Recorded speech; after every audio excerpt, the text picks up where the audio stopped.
पप्पा, हा बेटा. डॉक्टर बाबासाहेब आंबेडकरांच्या धर्मांतराला त्यांच्या कार्यकर्त्यांचाच विरोध होता का? हा प्रश्न बरोबर विचारलाच बेटा तू. त्याचं कारण असं आहे की डॉक्टर बाबासाहेब आंबेडकरांचे जे जवळचे कार्यकर्ते होते त्यांचा डॉक्टर बाबासाहेब आंबेडकरांच्या धर्मांतराला विरोध होता. परंतु तो विरोध कशासाठी होता बेटा, हे सुद्धा आपण समजून घेतलं पाहिजे. काही कार्यकर्त्यांचं म्हणणं होतं की 1957 म्हणजे 56 आपण धर्मांतर करतोय आणि 57 निवडणुका आहे. त्या निवडणुकावर परिणाम होईल आणि राखीव जागा ज्या आहेत त्या जागांवर आपल्याला उभं राहता येणार नाही, अशा पद्धतीची अडचण, तांत्रिक अडचण ही शेड्यूल कास्ट फेडरेशनच्या कार्यकर्त्यांना, नेत्यांना वाटत होती. तेव्हा डॉक्टर बाबासाहेब आंबेडकर गमतीनं असं म्हणाले होते की हे जे शिकलेले लोक आहेत ना, या शिकलेल्या लोकांवर माझा विश्वास नाही, कारण यांना अधिकाराची जागा, गाडी आणि गोरी बायको मिळाली की हे लोक चलबिचल होतात आणि आपल्या लाभासाठी अनेक गोष्टींकडे ते आकर्षित होतात. म्हणून पण डॉक्टर बाबासाहेब आंबेडकर हे धर्मांतरावर ठाम होते, कारण त्यांना कुठल्याही परिस्थितीमध्ये त्यांची प्रकृती काही साथ देत नव्हती. आणि डॉक्टर बाबासाहेब आंबेडकर असं म्हणायचे की मी विल पॉवरवर जिवंत आहे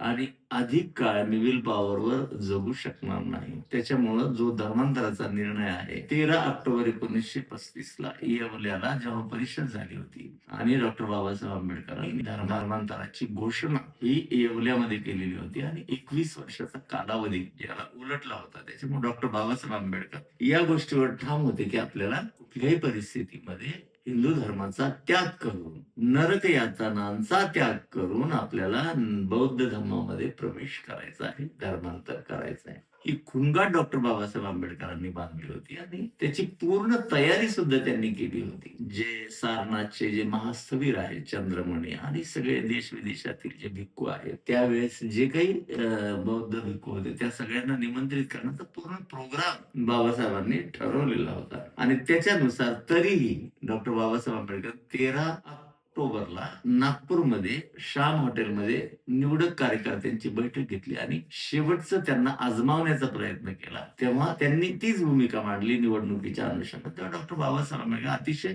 स्पष्टपणे सांगितलं की हा कार्यक्रम होणार आहे.